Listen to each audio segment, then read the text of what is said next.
তুমি যদি সম্মান পেতে চাও তবে তোমাকে রাগ করা বন্ধ করতে হবে।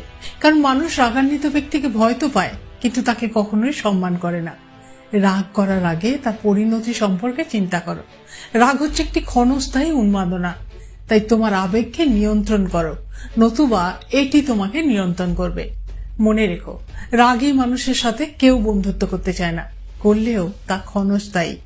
একজন মানুষ যখন রাগে অন্ধ থাকে সে সময় সে সত্য থেকে অনেক দূরে থাকে।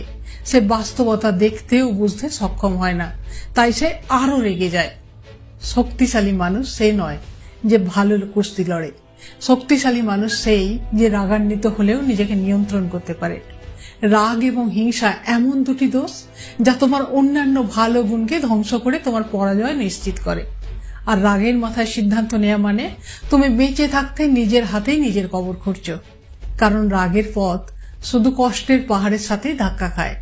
আর তোমার এই রাগের জন্য তোমাকে হয়তো কেউ শাস্তি দেবে না, বরং তুমি তোমার রাগের দ্বারাই শাস্তি পাবে।